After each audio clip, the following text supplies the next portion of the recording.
Salut à tous les amis, bienvenue dans ce nouveau vlog. Aujourd'hui, comme convenu, on se retrouve avec le 85 Bidalo Label, cette fois pour la session banc. Donc voilà, tu m'excuses, je t'ai pas filmé ça, mais du coup, le moteur est rendu dans le châssis de banc. Prêt à faire des tests. Moi, je l'ai déjà fait tourner un petit peu tout seul de mon côté, histoire de rôder un petit peu l'ensemble. Et puis donc là, maintenant, tout est prêt à faire les premiers tirs. Je remets un peu d'essence dedans, et puis on y va, on va voir déjà qu'est-ce que ça donne.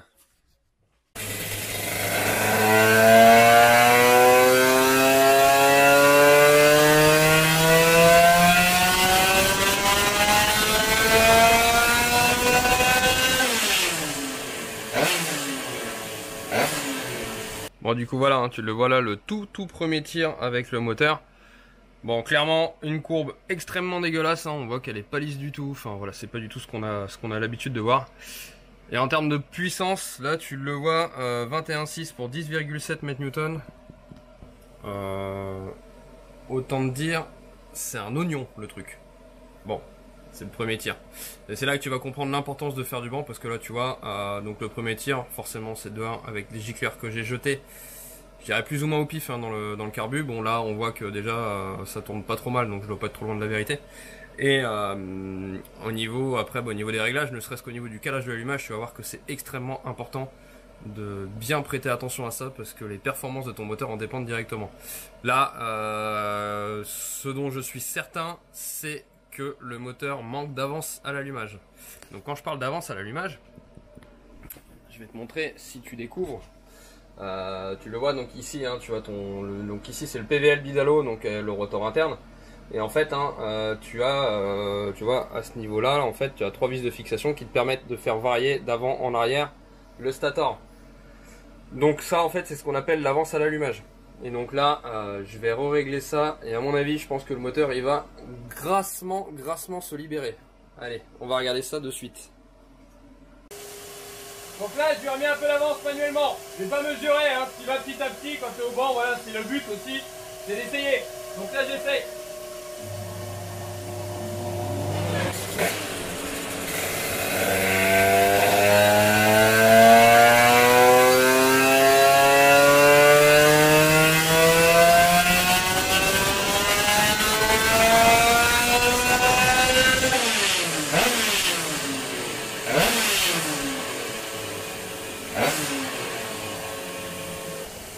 Je sais pas si tu le vois bien sur l'écran. Tu vois bien la courbe verte de suite, elle passe au-dessus de la courbe rouge. Donc là, je vais lui remettre encore un peu, le temps que la machine elle ralentit gentiment. Et je refais un tir à suivre.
Voilà, tu vois, encore une fois, on a gagné.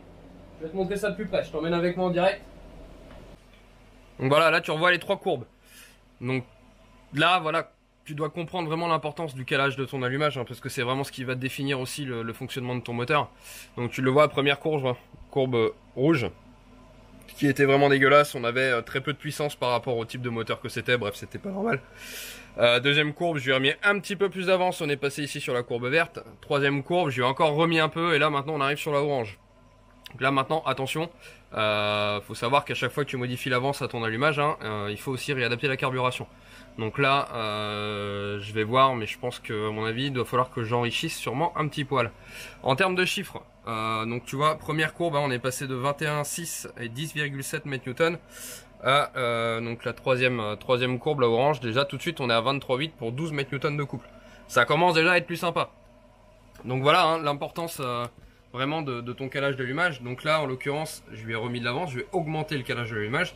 Mais parfois ça peut être dans l'autre sens aussi, hein. Parfois il peut y avoir besoin de baisser le calage d'allumage. Ça c'est vraiment aléatoire selon les moteurs, ça peut être totalement différent. Il n'y a pas de calage précis comme ça direct dès le départ. Tu vas avoir une valeur de base qui va t'être donnée dans la notice de ton allumage. Cette valeur va te permettre de démarrer. Va te permettre d'avoir un moteur qui démarre, qui fonctionne à peu près. Mais je dis bien à peu près. Après c'est à toi d'affiner. Alors moi je le fais ici sur le banc parce que j'ai la chance d'avoir un banc de puissance. Mais sache que tu peux très bien le faire aussi sur la route. C'est vrai que tout de suite là, une différence comme on l'a eu ici, on passe de 21,6 à 23,8. Ça nous fait tout de suite 2 chevaux. Ouais, tout de suite 2 chevaux de gagné. Ça clairement sur la route tu vas le sentir. Là c'est plus du tout le même moteur. Ça va être plus du tout la même moto. Donc voilà. Je vais t'expliquer aussi pourquoi on parle d'avance à l'allumage. Tu vas comprendre. Donc voilà, tu peux admirer mes grands talents de dessinateur. Donc là, ici en fait, je t'ai grossièrement schématisé à peu près donc un moteur avec ici son vilebrequin et on imagine l'allumage qui est monté dessus, la bielle, le piston ici, le cylindre ici de chaque côté, et ici la culasse, la bougie, le fil de bougie, donc le fil haute tension, bobine, CDI relié à l'allumage. Voilà, je pense que ça va être assez simple. Alors pourquoi est-ce qu'on va parler d'avance à l'allumage? Parce qu'en fait tout simplement, donc t'imagines bien ici, on va prendre par exemple le cas d'un moteur de mécaboîte ou peu importe. Hein. Donc le vilebrequin tournant dans ce sens-là, donc dans le sens anti-horaire, le piston et la bielle montant dans ce sens-là, en fait là on va, comme je te l'ai schématisé, on va faire de l'avance à l'allumage. C'est-à-dire que, tu vois, je l'ai volontairement dessiné avec le piston qui n'est pas au point mort haut. Alors quand on dit point mort haut, c'est quand le piston est au point le plus haut dans le cylindre, ou au point mort bas quand il est au point le plus bas dans le cylindre. Donc là, je l'ai volontairement pas dessiné au point mort haut. Pourquoi? Parce que là, en fait, c'est vraiment pour te schématiser qu'on a de l'avance à l'allumage. Ça veut dire quoi? Ça veut dire qu'en fait, la bougie ici va nous faire son étincelle avant que le piston arrive au point mort haut. Donc, on parle d'avance à l'allumage. Maintenant, si je t'enlève ça, que je te fais, on va dire le piston, hop, ici, tac, voilà, la bielle jusque là. Oui, la bielle est très longue, je sais. Donc là, en fait, on n'a plus d'avance à l'allumage à ce niveau-là. Enfin, on imagine que non. On imagine que le piston est au point mort haut, hein, donc on va dire PMH. Donc on imagine que le piston est au point mort haut.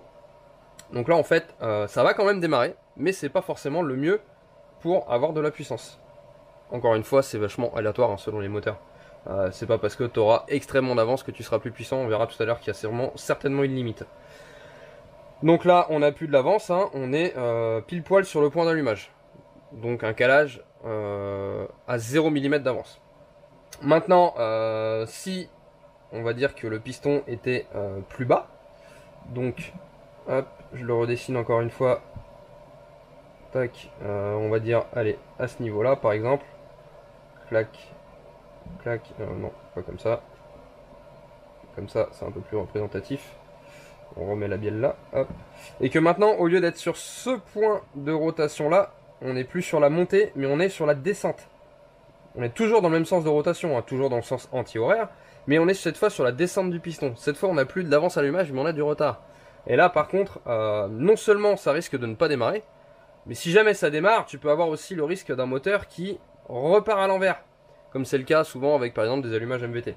Pour ne citer que cela, hein, c'était un problème aussi connu en mobilette à une période, etc. Donc voilà pourquoi. Après attention, hein, trop d'avance à l'allumage, ça va pas forcément être bon non plus pour ton moteur. Donc comme je te disais tout à l'heure, en fait tu as une limite à ne pas dépasser.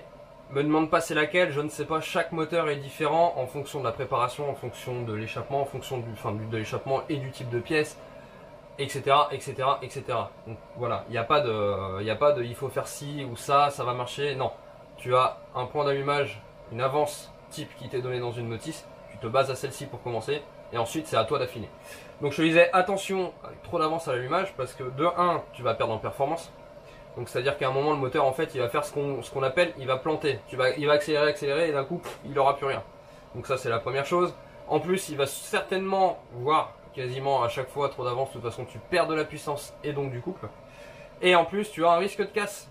tu peux aller fondre piston, culasse, etc. Généralement, c'est des pistons qui percent. Voilà, ne me demande pas pourquoi, je ne saurais pas bien t'expliquer comment ça se fait que ça arrive à percer un piston. Toujours est-il qu'on a l'impression qu'on a fait de la soudure dans le moteur. Le piston, tu trouves un trou dedans et voilà. Et tu peux avoir ça aussi dû à une carburation qui est trop pauvre. Parfois, hein, si tu es limite sur l'avance et que tu te retrouves avec une carbe un peu pauvre, c'est pareil, tu vas détonner et tu vas percer des pistons. Ça peut arriver aussi. Donc voilà, j'espère que je t'aurai à peu près éclairé sur mon joli petit dessin. Hein. Maintenant, on va continuer au banc et puis on va voir, on va essayer d'aller chercher hein, donc, la limite hein, pour avoir donc, le maximum de puissance sans aller en perdre. Et là, ça va être une autre histoire.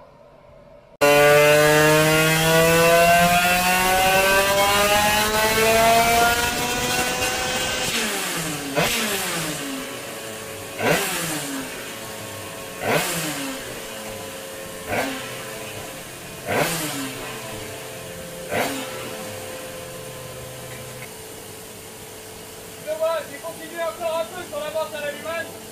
Là, je viens de faire la courbe jaune. Encore du gars. On va continuer encore. Tant qu'on gagne, on joue. Hein.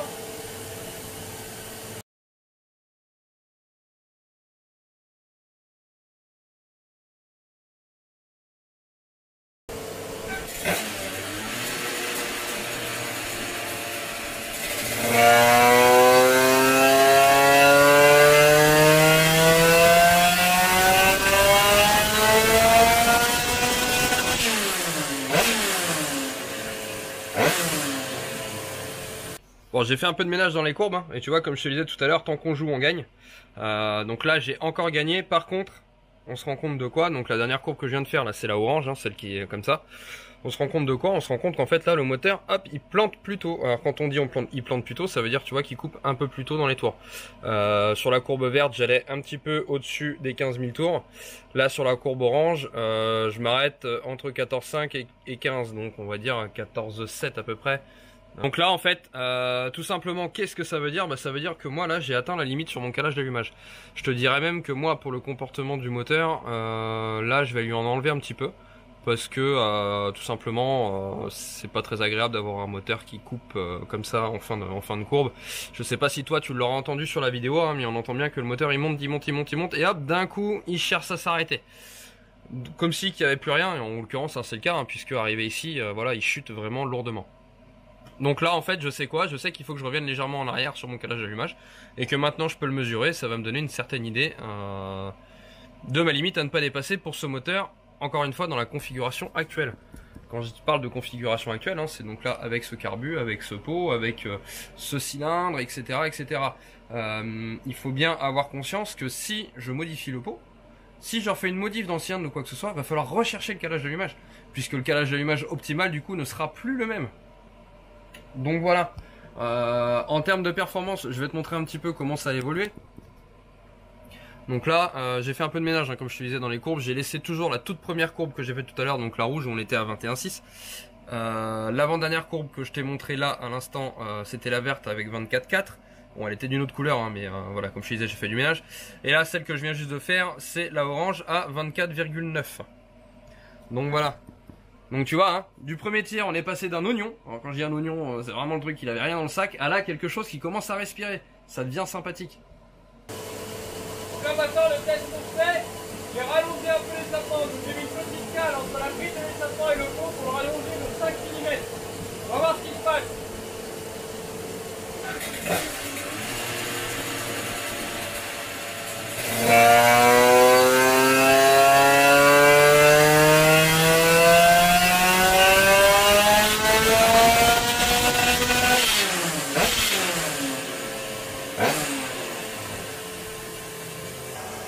Donc là tu vois le fait d'avoir allongé l'échappement, je viens de faire la courbe orange.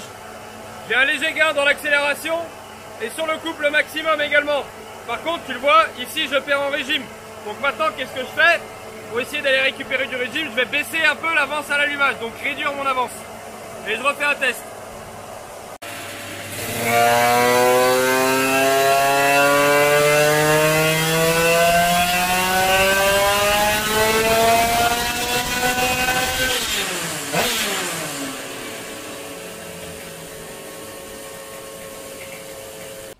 Donc voilà, en réduisant mon avance à l'allumage, là je viens de faire la courbe jaune, ou peut-être qu'elle t'apparaît un peu blanche toi à l'écran, c'est possible, celle qui est là.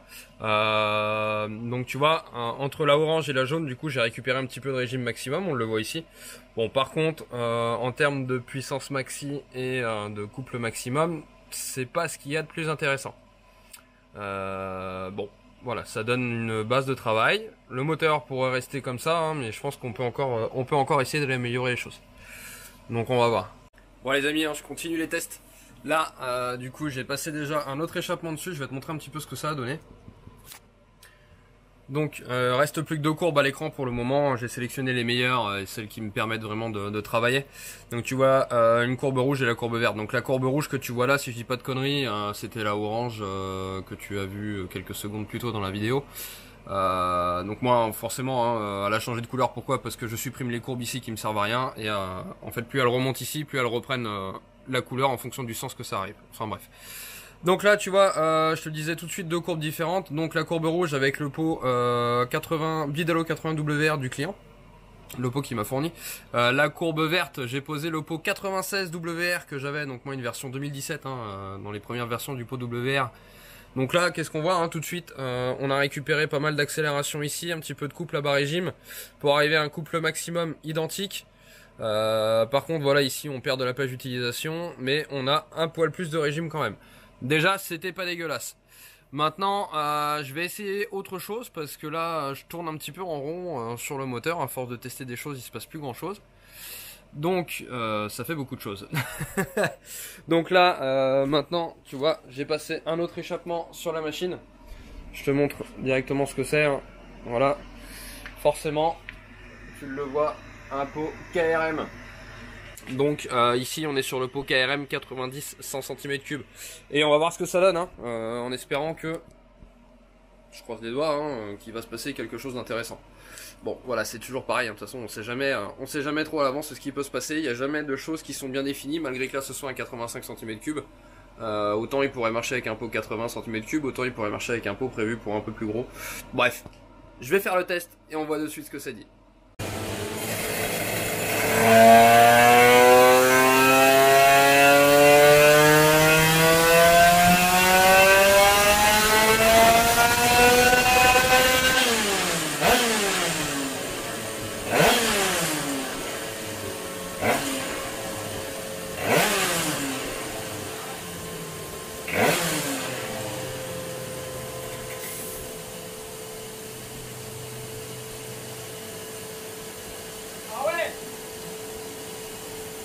Là, il s'est passé un truc là.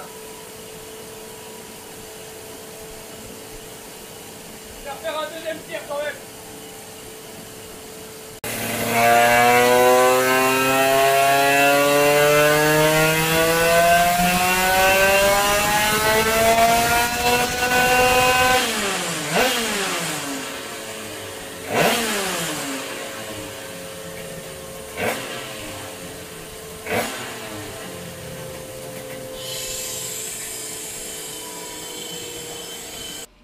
Tu veux te voir à l'infini?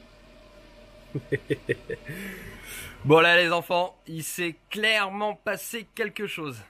Putain, là je suis content.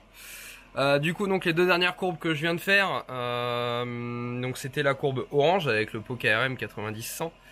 Et j'en ai refait une à suivre, la courbe jaune que tu vois avec un petit chouïa plus d'avance à l'allumage. Et là, enfin, voilà, on a encore passé un step hein, sur le moteur. Donc tac tac, que je te dise pas de conneries, donc tu le vois, courbe rouge pour 80 WR, courbe verte pour 96 WR, courbe orange et jaune pour 90 100 KRM. Du coup je peux supprimer la courbe orange maintenant, elle me sert plus à rien. Hop. Et donc là on voit clairement l'écart entre les 3 échappements avec quelques réglages. Ouais, là ça cause un peu quand même hein. Tout de suite le gain est vraiment pas négligeable du tout. Alors par contre attention hein, ça reste un test à prendre avec des pincettes. Pourquoi un test à prendre avec des pincettes? Tout simplement parce que bon là clairement on voit sur le banc hein, le pot KRM est meilleur sur ce cylindre là, c'est indéniable.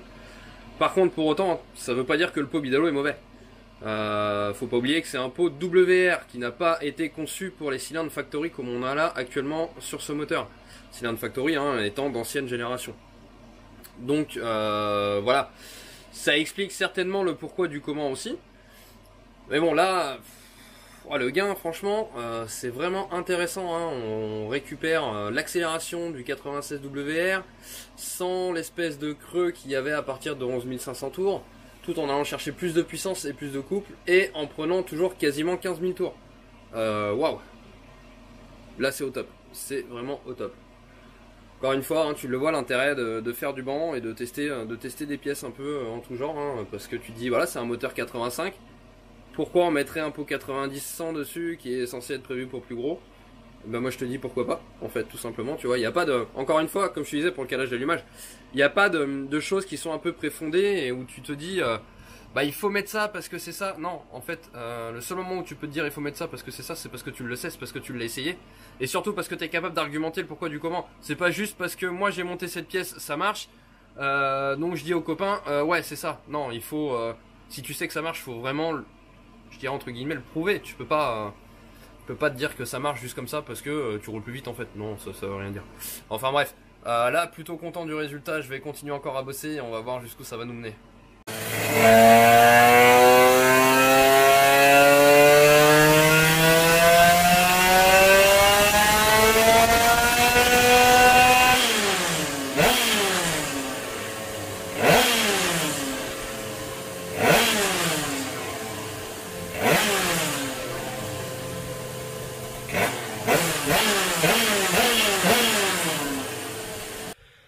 Bon du coup vous venez de voir le dernier tir hein, que je fais avec ce moteur là.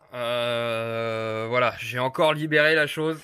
Là on commence à être pas mal, maintenant je tourne un peu en rond donc on va arrêter par là. Ça sert plus à rien, ça sert à rien de s'acharner. Donc la dernière courbe étant la courbe orange hein, que tu vois ici. Donc je termine avec 26,3 chevaux au rouleau brut et 13,3 mètres-newtons de couple. Ce qui est vraiment pas mal hein. Là c'est sympathique hein, pour un truc comme ça. Sachant qu'il faut pas oublier, hein, c'est des moteurs quand même d'ancienne génération, hein, donc c'est sûr que par rapport à ce qui se fait aujourd'hui, aujourd'hui on ferait plus puissant, ça c'est sûr. Plus couplé aussi certainement.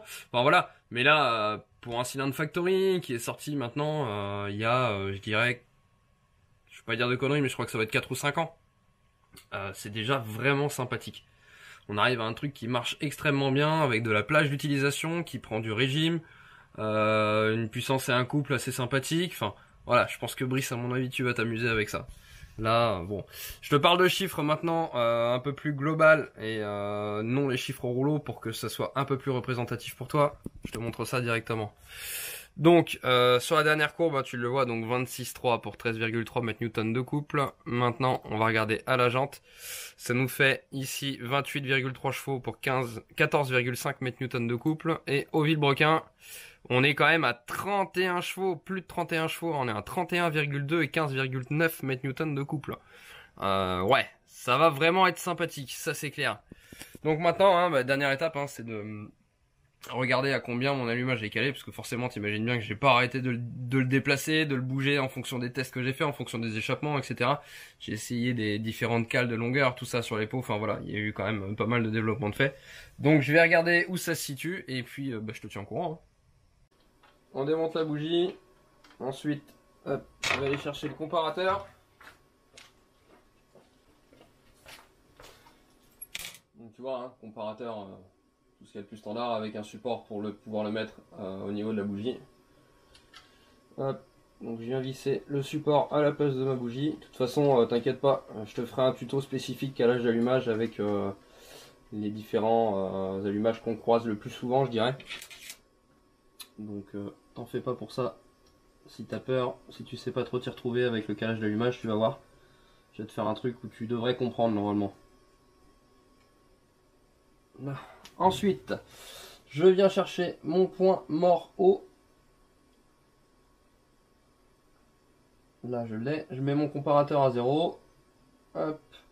Et maintenant, je regarde à combien je suis calé. Donc là, je vais me baser hein, par rapport à mes deux repères. Donc le repère du stator et le repère du rotor. C'est là où ça devient drôle. Alors 1, 2, 3, 4, 5, 6, 7. On peut encore y aller. 8. Oh la vache. 9.